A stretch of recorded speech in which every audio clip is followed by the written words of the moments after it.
सबसे पहले तो हम आज बहुत लेट हो गए हैं बहुत के मतलब बहुत पर कोनो सीमा नहीं के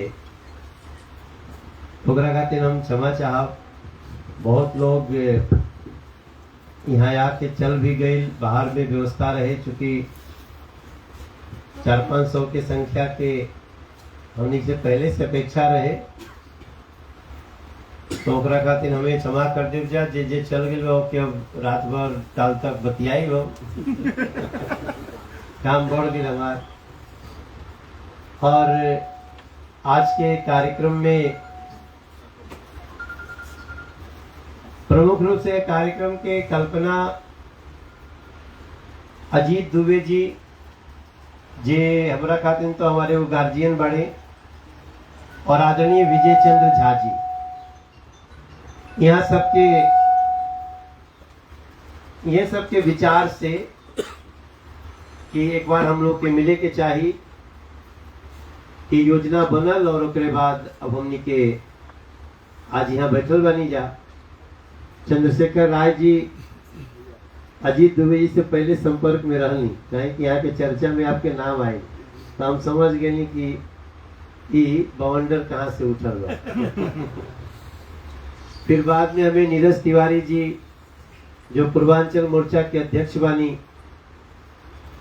वहां से कल रात में हमने के 1 बजे 1-1:30 बजे करीब 1:30 बजे के आसपास मीटिंग होत रहे, तो यहाँ के बतैली कि हमहू एकरा में शामिल बानी। तो अजीत दुबे जी जब कोनो प्रोग्राम करेला तो ओकर एग्जीक्यूटिंग जो अथॉरिटी रहेला विनय बड़ी त्रिपाठी और हमार मनीष भाई जे कार्यक्रम के संचालन करता रहे।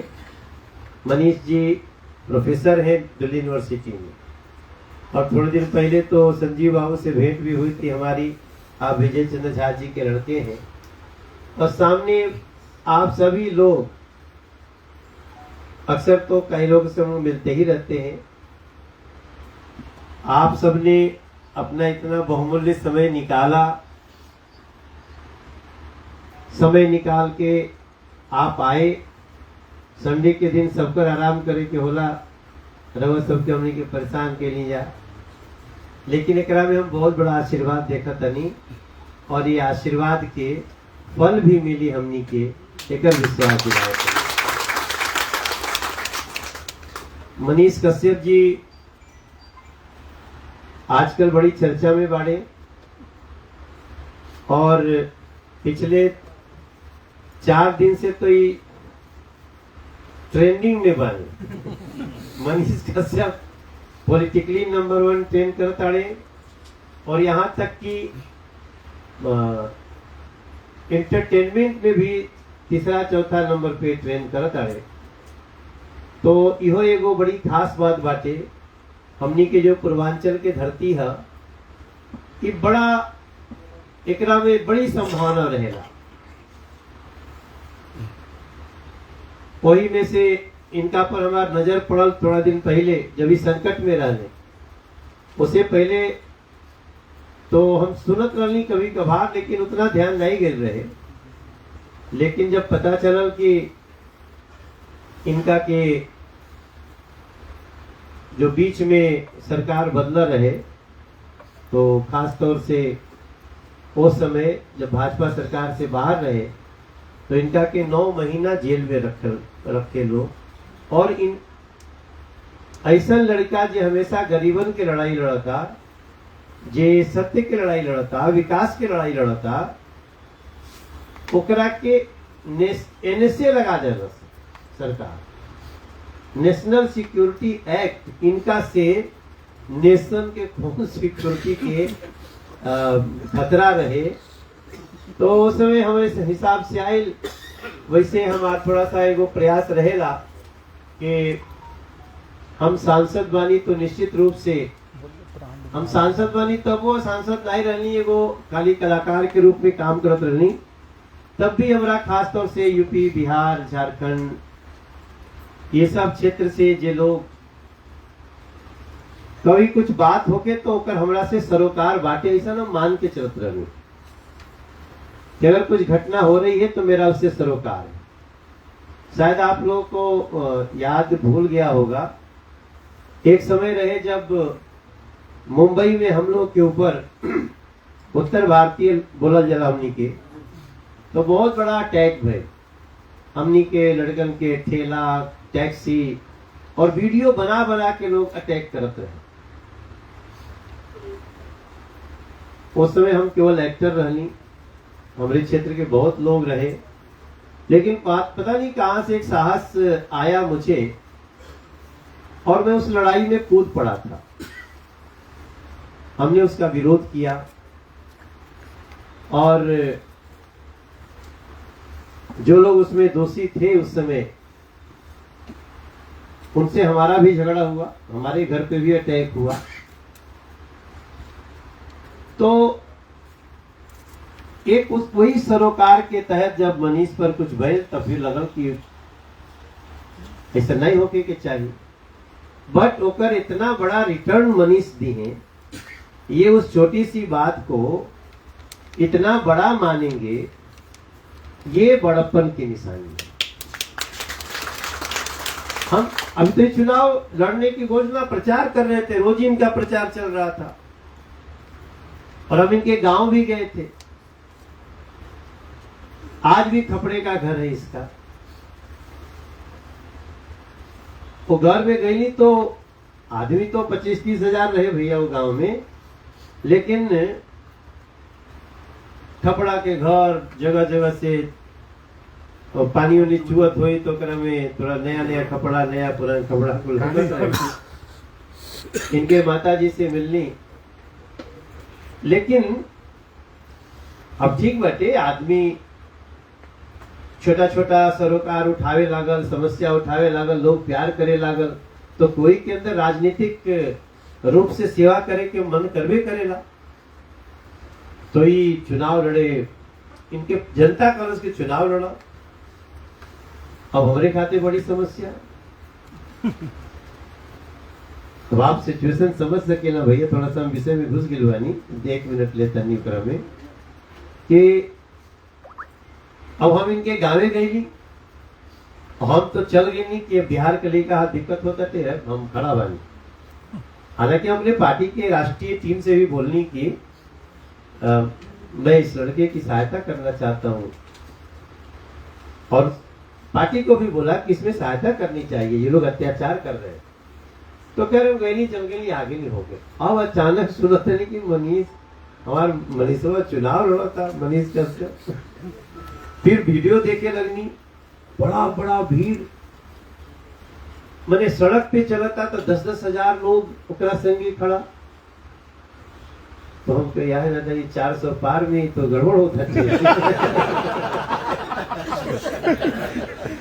चिंता होकर, चूंकि हम पार्टी के स्टार प्रचारक भी बानी और अब तो हम एक प्रकार से बहुत सीनियरिटी हो गई हुआ, कहें कि ये प्रदेश अध्यक्ष बन गए। आजकल बीजेपी में कोई सेलिब्रिटी आके और प्रदेश के अध्यक्ष नहीं के हम ही बनल बनी खाली। तो कितना बड़ा भैया आर्टिस्ट आई हुई सेलिब्रिटी, बट वो संगठन में नहीं एक नहीं के आए, हम आयल बानी।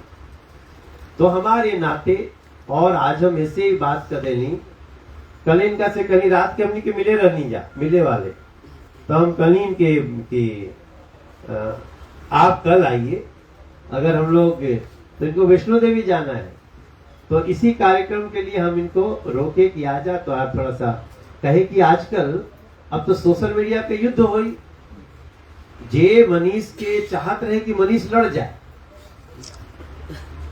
और ओकरा से ठीक बा, मनीष तो प्रमुख राजन जानते नहीं, लड़ी तो जीतियो सकेले चुनाव, इतना इनकर क्षमता बाटे।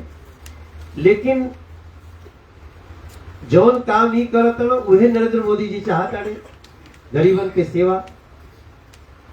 तो हम इनका से एक दिन फोन कैली, बड़ा डेरा कहे कि जब कोई आदमी राजनीति के रास्ता पे चल जाए तो आप कहो कि तू रुक, तो कहेगी तो हमारे दोस्त बड़ा कि दुश्मन बड़ा। बाबू जी कोई भी वो तो पार्षदों के चुनाव लड़े जाओ, बैठावे जाए तो अच्छा देवरा नहीं थी करो, बैठावे आओ थोड़ा। तो मैं बड़ा झंझावात से गुजरा और फिर ये भी लग रहा था कि पता नहीं हमारी बात मानेगा कि नहीं मानेगा। अच्छा, जब हम रिस्क ले लिए थे, जब इनके यहाँ गांव में मिलने गए थे, तो बहुत लोग गए, बोले कि अरे ये बहुत तेज निकलने वाला लड़का है। उनके नहीं भाई है, जाऊंगा। अब लोग कहे ला गए ना लड़का और पता चले और 6-7 गो सीट प्रभावित होके लगा, सर्वे में प्रभावित होने लगा। इसके सामने बोल रहा। मैंने एक दिन भैया इसको, मनीष को छोटा भाई समझ के, देखो बलराम झा जी हैं सब, मैंने मनीष को मैसेज किया, अरे सही में चुनाव लड़का। ये 2 दिन बाद वापस जवाब दिया। बाद में बताया कि भैया आ गया तो हम भी चिंता में पड़ गए। हम इधर चिंता में कैसे इनको रोके। देखो जीवन में कैसे। फिर हम ये बोले कि भैया वैसे नहीं जवाब देंगे, हम दिल्ली आएंगे। दिल्ली आया चुनाव छोड़ के। और बताऊं, देखिए बहुत लोग चाहते हैं नरेंद्र मोदी जी का नुकसान हो, बीजेपी का देश का नुकसान हो, तो सारी शक्तियां इनके पीछे लग गई हैं कि नहीं बहुत अच्छा मनीष भाई, बहुत अच्छा। ले आए, मैंने इनसे रिक्वेस्ट किया, तो बहुत बात क्या कहें, बहुत लोग लाइव कर रहे हैं तो, लेकिन मैंने कहा अब मेरी इज्जत बचा लो।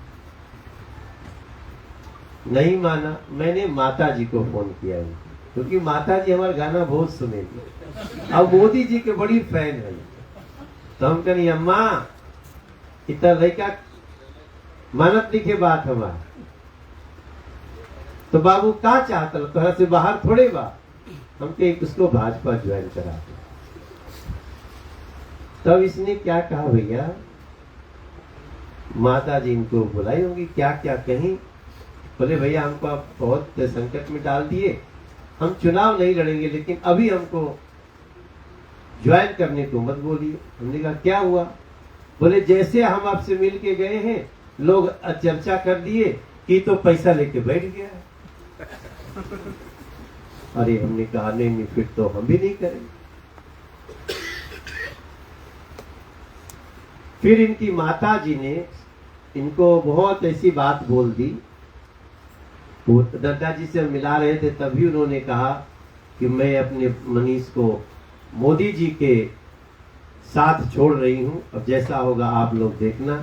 तो उस मनीष को, इसके बड़प्पन को, क्योंकि ये कहना कि हम चुनाव, एक फोन करके कि आप चुनाव नहीं लड़ेंगे भैया, आपने कह दिया, लेकिन हम तो चाहते थे इतना होनहार बच्चा हमारे घर में रहे, और राष्ट्रवादी व्यक्ति है। आज कई लोग इनको गालियां भी दे रहे होंगे, कोस भी रहे होंगे, क्योंकि उनका जो सोचना था वो तो गड़बड़ हो गया। वो जो सोचते थे कि हम डेंट मारेंगे मोदी जी को, वो तो अब हम, इसका असर ये है ज्वाइन करने का कि हम बिहार में पिछले बार 39 सीट जीते थे, इस बार हम 40 के 40 जीत सकते हैं। तो कुछ लोग हैं जो परेशान होंगे, इसलिए मनीष बाबू आप यहाँ भी आए, आपका बहुत आभार, मैं धन्यवाद करता हूँ। रही बात पूर्वांचल समाज, हमनी के भोजपुरी समाज, मैथिली समाज, हम आप सबसे एक ही प्रार्थना करना चाहते हैं, क्योंकि दिल्ली के विभिन्न इलाकों के प्रमुख लोग हैं, और यहाँ जो लोग बैठे हैं, आप लोग ऐसे देखने में लगेगा कि हाँ 100 लोग बैठे हैं, लेकिन वास्तव में ये 100 लोग नहीं हैं, ये कम से कम 10 लाख लोग हैं जो यहाँ बैठे हैं, इनको प्रभावित करने वाले लोग। हम आप सबसे प्रार्थना करते हैं, ये देश को इस समय पूर्वांचल की जरूरत है। हम पूरब हैं, पूरब वाले हर जान की कीमत जानते हैं। होठों पे सच्चाई रहती है, जहां दिल में सफाई रहती है। हम उस देश के वासी हैं जिस देश में गंगा बहती है, लेकिन गंगा पर खतरा है।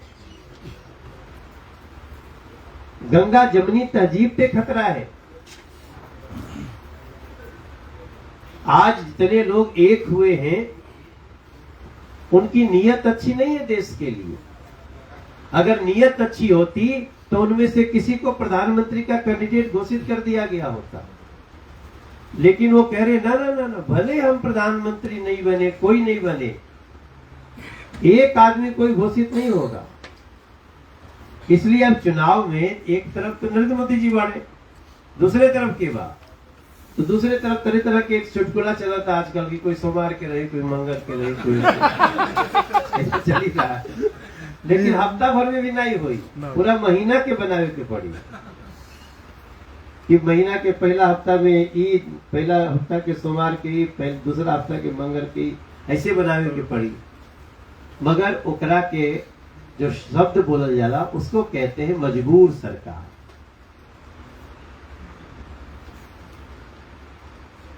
अब तो पता नहीं आप लोग कभी कांग्रेस के मैनिफेस्टो पढ़नी है जा कि नहीं पढ़नी है जा, यो पढ़ल बड़ा जरूरी बा, पढ़ल भी जरूरी बा और बतावल भी जरूरी बा। जहां कांग्रेस खुलेआम, कल तक हम लोगों के यहाँ से शंका होती थी, लोग बोलते थे, हम तो मुस्लिम समाज के लोगों में भी ये बात बोल रहे हैं कि कांग्रेस ने मैनिफेस्टो दिया कि हम अगर सरकार में आएंगे तो सबकी प्रॉपर्टी की समीक्षा होगी और आपकी प्रॉपर्टी इस देश के माइनॉरिटीज में वो बराबर बराबर भाग में बांटी जाएगी, क्योंकि माइनॉरिटीज का पोटेंशियल तभी देश को काम आएगा जब आपका धन संपत्ति गहना गुड़िया सब बराबर बराबर में बांट दिया जाए। अभी सोच से हम तो ये बड़ा डराने वाला सोच है। यहां तक कि एक थॉट आया, मृत्यु के बाद अगर किसी की मृत्यु हुई तो उसकी प्रॉपर्टी का 45% रख के 55% माइनॉरिटी में बांटा जाएगा। और माइनॉरिटीज में भी उनकी परिभाषा माने सिख और बौद्ध जैन की नहीं, माइनॉरिटी मीन्स मुस्लिम। हमें लगता है कई लोग तो पढ़े, कई लोगों को पहली बार पता चला होगा अगर आज के डिस्कशन में नहीं के आए तो ऐसा सोचने वाली भी पार्टियां हैं।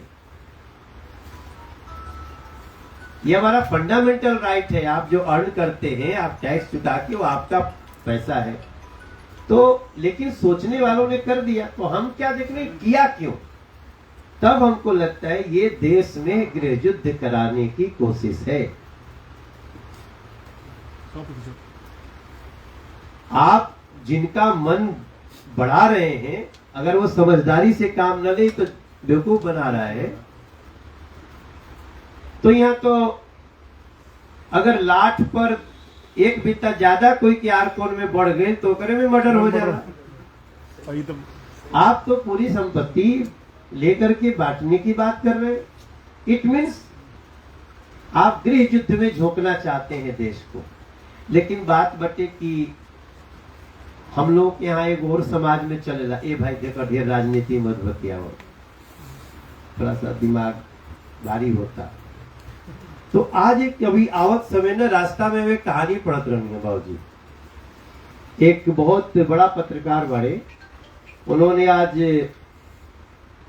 बल्कि बड़ा इंटरेस्टिंग है क्योंकि हम लोग अक्सर क्या होता है ना, वर्तमान में जीते हैं। हम लोग न भूत का याद रखते हैं, भविष्य कभी कभी अपना याद रखते हैं, मगर समाज का भविष्य क्या होता है इसको भी कभी कभी हमको देखना चाहिए।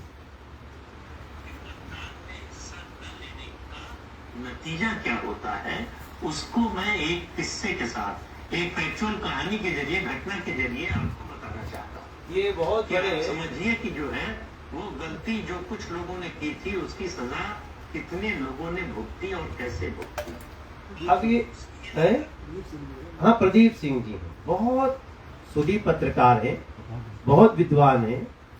उन्होंने एक कहानी सुनाई, जब भारत का बंटवारा हो रहा था तो सियालकोट की, सियालकोट में 65% हिंदू थे और 35% मुसलमान थे। सियालकोट भारत में रहेगा कि पाकिस्तान में रहेगा, इसके लिए मुद्दा फंसा हुआ था। तो बाद में हुआ कि कोई बात नहीं, सियालकोट में मतदान होगा। और सियालकोट में मतदान हुआ था। मतदान के दिन सवेरे से दूसरा पक्ष, मुस्लिम पक्ष जो है, वो लंबी लंबी लाइनें लगे खड़ा था। मतलब लगभग आप समझिए कि 2,31,000 हिंदू थे और लगभग 1,30,000 के आसपास मुसलमान थे। उस चुनाव में 1,00,000 हिंदुओं ने वोट नहीं किया, क्योंकि उनको लाइन में खड़ा नहीं रहना पड़ा, उनको घर जाने का दिक्कत था, परेशानी हो रही थी।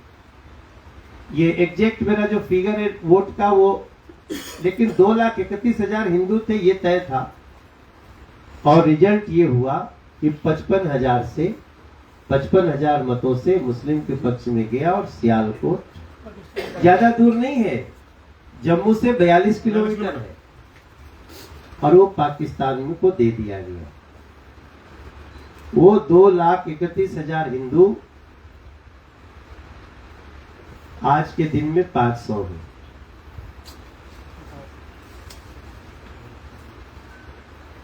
हमें राजनीति डिस्कस करनी चाहिए। राजनीतिक भी खराब हो